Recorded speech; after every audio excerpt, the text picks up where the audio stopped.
Hello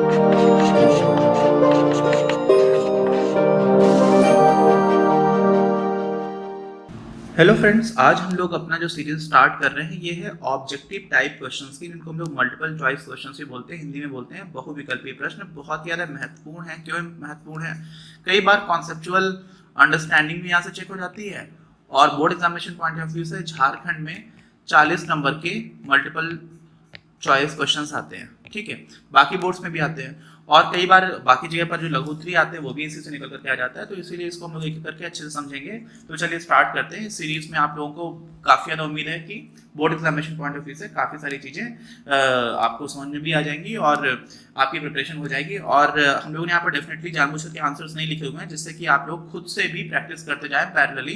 अंत में आपको आंसर्स मिल जाएंगे, जिससे कि आपको मैं समझाता भी जाऊंगा, लेकिन यहाँ पर डायरेक्टली नहीं लिखा हुआ। उससे क्या हो जाता है ना कि आपको प्रैक्टिस करने का मौका ठीक से नहीं मिलता है। ठीक है, तो चलिए हम लोग स्टार्ट करते हैं। पहला क्वेश्चन अपना क्या है? व्यष्टि अर्थशास्त्र के अंतर्गत निम्न में से किसका अध्ययन किया जाता है? व्यक्तिगत इकाई का, आर्थिक समग्र यानी कि इकोनॉमिक एग्रीगेट्स का, राष्ट्रीय यानी कि नेशनल इनकम का, कुल उत्पादन यानी कि कुल उत्पादन टोटल आउटपुट का। ये इतना ज्यादा लल्लू क्वेश्चन है, ये तो किसी को भी गलत करके आना नहीं चाहिए। व्यष्टि अर्थशास्त्र क्या होता है? Micro economics.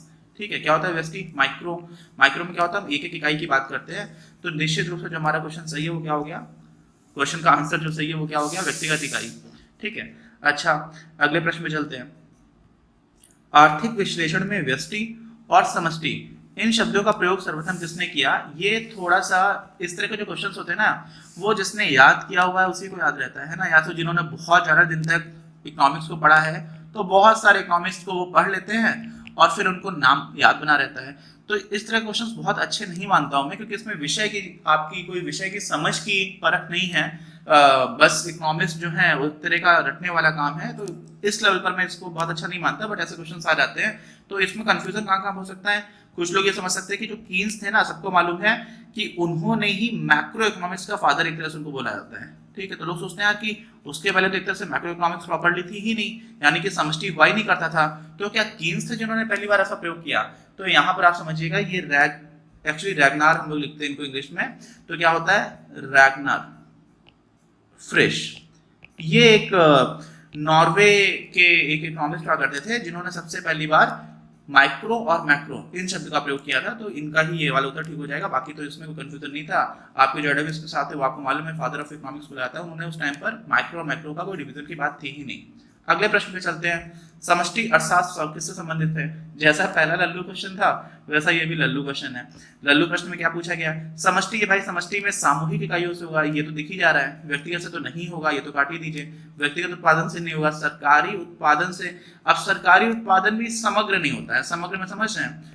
सरकारी में वैसे अलग से आप पढ़ेंगे तो क्या हो जाता है कि एक सेक्टर डिवाइड हो जाता है, इसलिए उसको भी हम लोग समग्र पूरी तरह से नहीं बोलेंगे। और जो उपयुक्त आंसर है, ऐसे में देखो कुछ लोग इसको लेकर थोड़ा कंफ्यूज हो सकते हैं, लेकिन जो भी जिसने भी विषय पढ़ा उसको पता होगा कि यार ये तो बिल्कुल 100% सही है, और आपको ये पता है कि ये तो बिल्कुल ही गलत है, और ये तो बिल्कुल ही गलत है, और ये एक ही उत्तर सही हो सकता है। तो इसका मतलब कौन सा उत्तर सही हो जाएगा? बी। तो इस तरह से हम लोग एलिमिनेशन में सीखते हैं। क्या मैंने बोला? एलिमिनेशन। एलिमिनेशन समझते हैं? 4 ऑप्शन में आप 3 को हटा ले जाओगे, आपको उत्तर नहीं भी पता है तब भी आप आंसर कर पाओगे। तो आपको यहाँ पे क्या पता चल गया कि यार देखो, ए तो नहीं हो सकता और सी भी नहीं हो सकता। बचे कौन कौन से? बी और सी, बी और डी। अब आपको लग सकता है सरकारी में सरकार तो बहुत कुछ करती है, बड़े स्तर पे भी करती है, बजट वगैरह को तो हम लोग मैक्रो में ही पढ़ते हैं, यानी कि समष्टि में ही पढ़ते हैं। तो कहीं इसका मतलब ये तो नहीं कि मैक्रो में ही आ जाएगा, लेकिन सामूहिक इकाइयों से ये तो एकदम स्पष्ट है आपको। तो इसका उत्तर क्या हो जाएगा आपका? सामूहिक इकाइयों से। ठीक है, अच्छा अगला प्रश्न समझिए। ऐसी वस्तुएं जिसका एक दूसरे के बदले प्रयोग किया जा सकता है कहलाती हैं। जैसे आपको पेप्सी पीने का मन है, नहीं मिला तो आपने कोक पी लिया। ठीक, आपको कॉफी पीने का मन था, नहीं मिली, आपने चाय पी ली। तो ये क्या है? ऐसी वस्तुएं क्या है? पूरक वस्तुएं। पूरक वस्तुएं तो ऐसा होता है कि कार है और पेट्रोल, ठीक है, या डीजल से चलने वाली कार होगी। तो स्थानापन्न वस्तुएं, इन्हीं को हम लोग क्या बोलते हैं इंग्लिश में? सब्स्टिट्यूट्स। क्या बोलते हैं? सब्स्टिट्यूट्स। सब्स्टिट्यूट्स तो सारे लोगों को पता होगा। क्यों पता होगा? क्योंकि सारे लोग अपने देश में क्रिकेट खेलते हैं, तो होता है ना किसी को चोट लग जाती है तो सब्स्टिट्यूट आ जाता है। तो सब्स्टिट्यूट क्या होता है? ऐसी वस्तु जिनको एक दूसरे के बदले प्रयोग किया जा सकता है। तो स्थानापन्न हो जाएंगे आपकी। आरामदायक की तो कोई बात ही नहीं, अनिवार्य वस्तु ये सब नहीं होगा। इसका उत्तर क्या हो जाएगा आपका? स्थानापन्न या सब्स्टिट्यूट्स। ठीक, अच्छा अगले प्रश्न में चलते हैं। सबसे कम मांग की लोच वाली वस्तु है। ये क्वेश्चन थोड़ा सा इंटरेस्टिंग है। क्यों इंटरेस्टिंग है? क्योंकि यहाँ पर आपने एक कॉन्सेप्ट को पढ़ा, उस कॉन्सेप्ट को अप्लाई किया, तब आपको समझ में आ जाएगा, है ना। क्या है साइकिल? सबसे कम मांग की लोच वाली वस्तु का मतलब क्या हुआ कि भाई आपने किसी चीज का प्राइस क्या किया, बढ़ा दिया, कीमत बढ़ा दी, खूब बढ़ा दी, बहुत ज्यादा बढ़ा दी, और उसकी जो मांगी जाने वाली वस्तुओं की मात्रा थी वो आपकी अपरिवर्तित रही। इसका मतलब क्या हुआ कि वहां पर जो बेचने वाला है वो महंगा कर देगा, फिर भी आपको खरीदना पड़ेगा। तब हम उसको क्या बोलेंगे कि कम मांग की लोच वाली वस्तु है। किसकी बात की जा रही है? कम मांग की लोच। आ रही है बात समझ में? अच्छा, तो क्या क्या हो सकता है? प्राइस तो आपने बढ़ा दिया और मांग अपरिवर्तित रह रही है। तो साइकिल मान लीजिए बहुत महंगी हो जाए, क्या हो जाए? साइकिल जो आपको मिलती है 4,000 रुपए की, वो मिलने लगे 10,000 रुपए की, तो क्या लोग साइकिल खरीदेंगे? नहीं खरीदेंगे, कम कर देंगे। ठीक। अच्छा, मिठाई मिलती है 400 रुपए की, मिलने लगे 1,000 रुपए की, तो लोग सोचेंगे यार कौन सी ऐसी बात पड़ी हुई है, कुछ और खा लेंगे, चॉकलेट खा लेंगे, है ना। लोग एडवर्टाइजमेंट भी करते हैं, अमिताभ बच्चन का ऐड आया करता था कि कुछ मीठा हो जाए कैडबरी के लिए, तो लोग सोचेंगे यार मिठाई इतनी महंगी, चॉकलेट खा लेते हैं। फर्नीचर, लोग सोचेंगे यार अगले साल खरीद लेंगे। नमक क्या सोचोगे आपकी? ऐसा है यार, नमक जो था वो 18 रुपए की जगह 100 रुपए किलो मिलने लगा, तो क्या बिना नमक का खाना खा लोगे? बताइए, नहीं खाओगे। तो नमक की मांग ऐसी है जो एक तरह से क्या है, बहुत ज्यादा बेलोचदार। क्या हम लोग इसको बोलते हैं? बेलोचदार, इनलास्टिक है। आप महंगा कर दोगे तब भी लोग, जबकि इतनी जरूरी चीज है ना, सारे लोग ही प्रयोग करते हैं, और बहुत कम मात्रा ही पड़ती है ना। ऐसा तो है नहीं कि भाई आपको 100 किलो नमक डालना पड़ता है घर का खाने बनाने के महीने भर के लिए, 1 किलो से काम चल जाता है बहुत दिन तक। तो जो है ना नमक है, उसकी मांग कैसी है? बेलोचदार है। तो इसका उत्तर क्या हो जाएगा? आपका नमक हो जाएगा। ठीक। अच्छा, मांग की लोच नापने की या मापने की आनुपातिक विधि। देखो मैं आपको बोलूं, आपके 15% मार्क्स आए, बहुत ही कम है वैसे, 15% किसी के आए, इसलिए मैं रुक गया था। 15% कमीशन किसी का बना, तो 15% का मतलब मालूम क्या होता है? 15/100। 15% लिखाओ और 15/100 लिखाओ, एक ही बात है। तो आप लोगों ने जो भी विधि पढ़ी थी मांग की लोच निकालने की, इसको हम लोग वैसे तरीके से बोलते हैं प्राइस इलास्टिसिटी ऑफ डिमांड। क्या बोलते हैं? Price elasticity. आपको व्यवस्थित क्या है तो आपने इंग्लिश में बता दिया, है ना। तो मैं बोलूंगा यार हिंदी में भी व्यवस्थित जो है वो क्या होगा? मांग की कीमत लोच। क्या होगा? कीमत लोच, क्योंकि कीमत के हिसाब से मांग में क्या परिवर्तन हो रहा है वो देख रहे हो। तो ऐसे में हमने परसेंटेज वाला फॉर्म पढ़ा हुआ था। क्या पढ़ा हुआ था? Percentage change in quantity demanded divided by percentage change in price, ये पढ़ा हुआ था। ठीक है, परसेंटेज चेंज यहाँ पे आप लिख सकते हो, दोनों बार नहीं लिखना रहेगा, ऐसे करके लिख दो। ठीक है, तो क्या हो जाएगा? ये जो परसेंट था वही एक तरह का अनुपात हो जाता है, क्योंकि 15/100 अनुपात है, यहाँ पर आपको परसेंट लिखा हुआ है, तो वास्तव में जो परसेंटेज वाला मेथड था वही आपका अनुपातिक मेथड था। आगे बात समझ में, इसलिए मैंने ये पूरी कहानी आपको बताई। अब सारे लोगों को समझ में आ गया होगा कि अच्छा उसकी बात कर रहे, वही तो हमने पढ़ा था, लेकिन उसके बाद भी आपको उत्तर नहीं मिलेगा। क्यों? क्योंकि ये उसी कैटेगरी का प्रश्न है जहां पर आपको रटना हो जाता है थोड़ा थोड़ा, या तो आपने बहुत दिन इकोनॉमिक्स पढ़ लियो, है ना।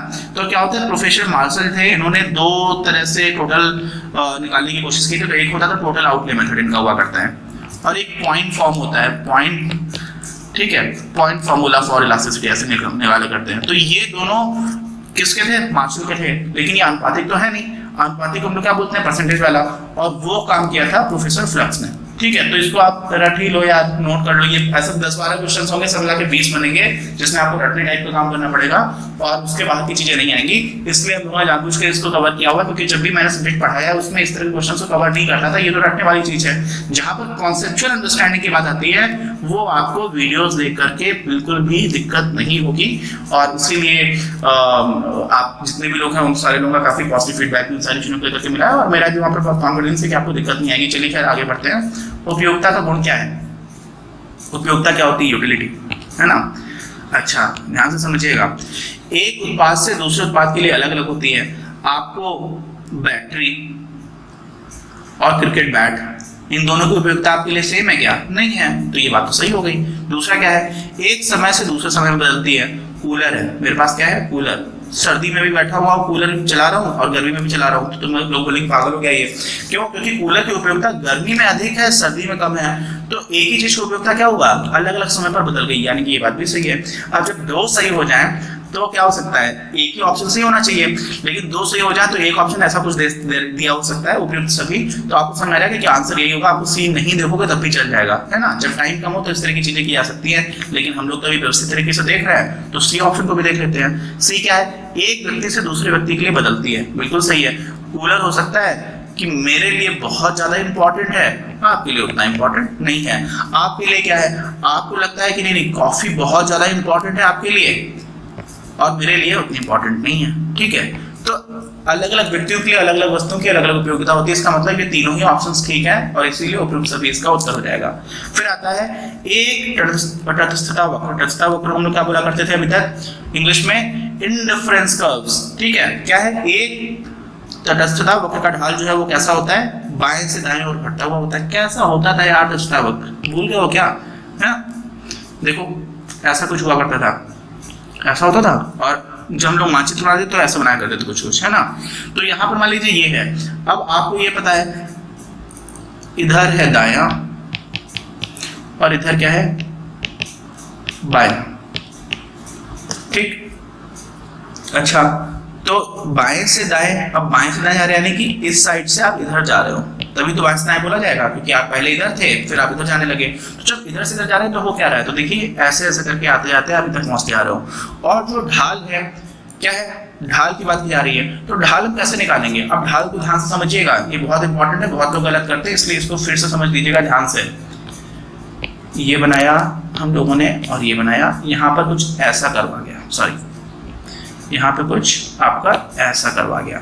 अब आप देखोगे तो यहाँ पर जो है बहुत तेजी से चीज गिर रही है, यहाँ पर उतनी तेजी से नहीं लुढ़केगी, यहाँ पर और भी धीरे धीरे लुढ़केगी। आपने कोई गेंद छोड़ी यहाँ पे तो बहुत तेजी से लुढ़क जाएगी, यहाँ पे छोड़ोगे तो उतनी तेजी से नहीं लुढ़केगी। तो यहाँ पर ढाल क्या हो रहा है, कम हो जा रहा है, और यहाँ पर क्या है, ज्यादा है। तो ज्यादा किस तरफ है, बाईं ओर, ठीक है। राइटिंग थोड़ी सी गंदी लिख रहा हूँ, इसके लिए माफ करिएगा, है ना। तो बाईं ओर ढाल ज्यादा है, दाईं ओर कम है। तो पहला उत्तर क्या, जो ऑप्शन है उसमें क्या दे रखा है, बाएं से दाएं घटता हुआ होता है। तो बाईं ओर ज्यादा था, दाईं ओर कम है, इसका मतलब ये बात तो सही है। बाएं से दाएं बढ़ता हुआ होता है, तो बाएं से दाएं बढ़ का रहा है यार, कम हो रहा है, तो ये तो गलत हो गया। तीसरा क्या है, एक्स अक्ष के बराबर होता है, तो एक्स अक्ष के बराबर यानी कि ये जो नीचे वाली लाइन थी उसके बराबर ही रह जाए, ऐसा तो है नहीं, तो ये भी गलत हो गया। या इसके समानांतर हो, वो भी नहीं। और एक्स अक्ष का ढाल क्या होता है यार, जीरो होता है, यहाँ पे गेंद रखोगे तो यही रखी रहेगी, है ना, ढाल तो कुछ है ही नहीं, तो जीरो हो जाता है। और शून्य होता है, तो एक तरह की एक ही बात है, तो ये दोनों चीजें भी गलत हो गई। आपका उत्तर क्या हो गया, कुल मिलाकर के बाएं से दाएं घटता हुआ होता है। जिसको ग्राफ याद है वो कर ले जाएगा, अगर उसको ढाल की थोड़ी बहुत समझ भी है। ढाल को हम लोग क्या क्या बोलते हैं समझिएगा, प्रवणता भी बोलते हैं। क्या बोलते हैं, प्रवणता, ठीक है। एम से भी इसको निरूपित करते हैं, और इसी को इंग्लिश में स्लो भी बोल देते हैं, तो कुछ भी आ सकता है, ठीक। अच्छा, आगे बढ़ते हैं। वस्तु की मांग वस्तु की कीमत और उसकी मांगे जाने वाली मात्रा के बीच संबंध को बताती है। कैसा होता है ये भी यार आपको पता है, क्या पता है, सारी चीजें पता है। क्या पता है इसमें, लॉ ऑफ डिमांड। मांग का नियम क्या होता है कि वो भी कुछ इसी तरह का कर्व बनता है। आप सोचोगे आपने डिफरेंस कर्व ऐसा बनाया था, होता ही ऐसा है। मांग का वक्र जो है वो भी कुछ इस टाइप का ही रहता है। थोड़ा अच्छा बना देते हैं, ऐसा हो जाएगा, ठीक है। क्या होगा, तो जैसे जैसे आपका इधर प्राइस है, कीमत, और इधर क्या है, क्वांटिटी डिमांडेड। तो जैसे जैसे कीमत बढ़ रही है, मान लीजिए आप यहाँ पर थे और यहाँ पर कीमत थी आपकी 10 रुपए, और मान लीजिए यहाँ पर कीमत है 30 रुपए, तो क्या हुआ, 10 रुपए पर आप इतनी सारी मात्रा की डिमांड कर रहे थे, इतनी की, और 30 रुपए पे आप सिर्फ इतने की डिमांड कर रहे हो। तो क्या हो रहा है, जैसे जैसे कीमत बढ़ रही है वैसे वैसे क्वांटिटी डिमांडेड क्या हो रहा है, कम हो रहा है। क्या हो रहा है, कम हो रहा है। देखो हो रहा है, इधर आ रहे हो कि नहीं आ रहे हो।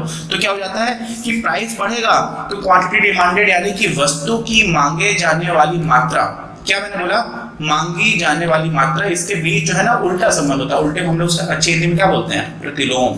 क्या बोल देते हैं, प्रतिलोम। तो ये आपका उत्तर हो गया, इतना सा था बस, ठीक। आगे बात समझ में। अच्छा, आगे बढ़ते हैं। ये हमारे इस वीडियो का आखिरी प्रश्न होगा, फिर इसी को सीरीज में आगे भी कंटिन्यू करेंगे। आप उसमें बिल्कुल घबराइएगा नहीं, बहुत सारे क्वेश्चंस लेकर के आएंगे हम लोग। और बहुत सारे का मतलब बहुत सारे लोग बहुत सारे क्वेश्चंस लेकर के आते हैं जो एग्जामिनेशन पॉइंट ऑफ व्यू से इतने इंपॉर्टेंट नहीं होते हैं। हमारा फोकस रहता है कि हम लोग आपको जिस तरह क्वेश्चंस आते हैं वही कराए जाए, क्योंकि अननेसेसरली टाइम बर्बाद कराने के लिए तो कोई मतलब है नहीं। मैं अपना भी समय बर्बाद करूंगा और आपके लिए 1000 क्वेश्चंस करा दूं तो 1000 क्वेश्चंस आप लोग देख ही नहीं पाओगे। कम से कम में वो बोलते हैं ना गागर में सागर, मतलब काफी कॉम्पैक्ट चीजें, ऐसी हमारी कोशिश रहती है। खैर आखिरी प्रश्न क्या है, बाजार मांग जो बाजार मांग वक्र है व्यक्तिगत मांग वक्रों के जोड़ से प्राप्त होता है। तो आप सोचोगे यार इसमें तो कुछ भी नहीं भरना चाहिए, बात तो सही है, व्यक्तिगत मांग वक्रों को जोड़ते जाओ तो आपको बाजार मांग वक्र मिल जाएगा। अब जिन्होंने पढ़ाई हम लोगों के साथ थोड़ी भी ठीक की हुई थी, आप लोगों को पता है कि माइक्रो इकोनॉमिक्स और मैक्रो इकोनॉमिक्स दोनों का व्यष्टि अर्थशास्त्र और समष्टि को मिला करके 2100 रुपए का अपनी क्लास का पैकेज है, जिसमें लगभग 200 लेक्चर वीडियोस हैं। और उस क्वालिटी के लेक्चर वीडियोस आपको किसी और प्लेटफॉर्म पर अगर मिल जाए तो आप मुझे एक बार जरूर बताइएगा, क्योंकि हम लोग भी शायद सीखने की कोशिश करेंगे। मेरा ऐसा कॉन्फिडेंस है कि इस तरह के वीडियोस आपको नहीं मिलेंगे, और वीडियोस ही नहीं है उसमें पूरा रिटन मटेरियल भी है। तो उस बहुत सारे लोग जो कॉम्पिटिशन्स की तैयारी कर रहे हैं, पीजीटी की तैयारी कर रहे हैं, यूपीएससी सिविल सर्विसेज में इकोनॉमिक्स ऑप्शनल लेकर के फाउंडेशन की तैयारी कर रहे हैं, उन लोगों ने भी पैकेज को परचेस किया हुआ है। तो उसमें जब आप ये सब पढ़ेंगे तो आपको ये सब खेल लगेगा, ठीक है। जो रटने वाले प्रश्न थे उनका तो थोड़ी बात अलग है, कॉन्सेप्चुअल लेवल पर कोई दिक्कत की बात ही नहीं है। उन सारे लोगों को याद है जिन्होंने हम लोग के वीडियोस देखे हुए, क्या याद होगा उनको कि अगर आप जब भी बाजार का मांग वक्र निकाला करते थे तो क्या करते थे, एक आपको इधर दे रखा है, ठीक है, दूसरा आपको दे रखा है किसी और इंडिविजुअल का, तो हम इन दोनों का क्या करते थे, हॉरिजॉन्टल समेशन करते थे। ये दूरी निकाल देते थे तो इन दोनों को मिलाकर के कहीं और जोड़ देते थे, ठीक है। तो ये जो टोटल दूरी आ जाती थी वो क्या हो जाती थी, तो जो पूरा बाजार का मांग वक्र होता था, नहीं समझ में आया, समझ में सबको आ चुका है जिन्होंने देखा हुआ है, लेकिन मैं ज़्यादा व्यवस्थित तरीके से कर देता हूँ, ठीक है। रुक जाइए, क्या हुआ आपका, ये है आपका एक इंडिविजुअल, ये है आपका दो इंडिविजुअल, और ये है आपका बाजार। मान लेते हैं किसी बाजार में दो ही लोग हैं, तो पहले का मांग वक्र कुछ ऐसा है, दूसरे का मांग वक्र कुछ ऐसा है, तो बाजार का कैसा बनेगा। तो हम बोलेंगे यार देखो ये जो व्यक्ति है वो इतनी ही मात्रा खरीद रहा है, मान लीजिए ये 10 रुपए है, ठीक। दूसरा वाला जो व्यक्ति है वो इतनी मात्रा खरीद रहा है 10 रुपए पे, तो इसने मान लीजिए ये मात्रा 1 है और मान लीजिए मात्रा 2 है, तो ये व्यक्ति 1 मात्रा खरीद रहा है, ये व्यक्ति 2 मात्रा खरीद रहा है, तो दोनों मिलाकर के कितना खरीद रहे हैं, 3। तो यानी कि जो पूरे बाजार में खरीदा जा रहा है वो कितना खरीदा जा रहा है, 3। तो इसमें क्या करें, इतनी दूरी जो थी 1 वाली उसमें हम लोगों ने 2 और जोड़ दिया, तो हम 3 पे पहुंच गए। तो ये कैसे पहुंचे, जब हम लोगों ने कैसे जोड़ा, हॉरिजॉन्टली जोड़ा, इतने हिस्से में इतने आगे का और जोड़ दिया। तो यही आपको हॉरिजॉन्टल होता है ना, यही तो क्षैतिज होता है। ऊर्ध्वाधर क्या होता है, ऊर्ध्वाधर होता है कि आपने ऐसी कोई चीज थी उसके ऊपर ऐसा और रख दिया, तो ये ऊर्ध्वाधर जोड़ दिया। ऐसी कोई चीज थी आपने उसमें ऐसा और रख दिया, तो ये इतना बन गया। इसको हम लोग क्या बोलेंगे, क्षैतिज। और इसी को हम लोग बोलते हैं समस्तरीय समाकलन। क्या बोलते हैं हिंदी में, समस्तरीय समाकलन। समाकलन का मतलब क्या होता है, जोड़ना, इंटीग्रेशन इसको इंग्लिश में बोलते हैं, ठीक। और इंग्लिश में बोलते हैं इसको हॉरिजॉन्टल समेशन, और हॉरिजॉन्टल को हम लोग क्या बोल देते हैं, क्षैतिज। तो यहाँ पर आपका क्या हो जाएगा उत्तर, क्षैतिज। आ रही बात समझ में, लंबवत, तो ये सारी चीजें क्या हो जाएंगी, गड़बड़ हो जाएंगी, सारे क्वेश्चन ऑप्शन गलत है। तो ये हम लोगों ने सारे प्रश्न देख लिए। अब जिन लोगों को कोई दिक्कत थी तो उनके लिए ये उदाहरण लिखे हुए एग्जांपल्स लिखे, सॉरी आंसर्स लिखे हुए, उत्तरमाला है, वो लोग यहाँ से देख करके एक बार उसको कंफर्म भी कर सकते हैं क्या हुआ था, कैसे हुआ था, ठीक है। इसका हम लोग मिलेंगे अपने अगले वीडियो में, जिसमें हम किसी सीरीज को कंटिन्यू रखते हैं। ऑल द बेस्ट, सारे लोग अच्छे से पढ़ाई करते रहिए। जय हिंद, जय भारत। अब अर्थशास्त्र पढ़ने के लिए घर या गांव छोड़कर बाहर जाने की कोई जरूरत नहीं। कक्षा 12 के लिए लगभग 200 कॉम्प्रिहेंसिव लेक्चर वीडियोस और साथ ही क्विक रिवीजन वीडियोस। साथ में आपको मिलेगा चैप्टर वाइज क्लास नोट्स, सर्वाधिक महत्वपूर्ण प्रश्नोत्तर एवं पिछले वर्षों के प्रश्न पत्र। यूपीएससी परीक्षाओं, पीसीएस, पीजीटी, टीजीटी, एसएससी जैसी परीक्षाओं के लिए हिंदी माध्यम के विद्यार्थियों के पास अर्थशास्त्र की नींव मजबूत करने का इससे बेहतर कोई अन्य विकल्प नहीं।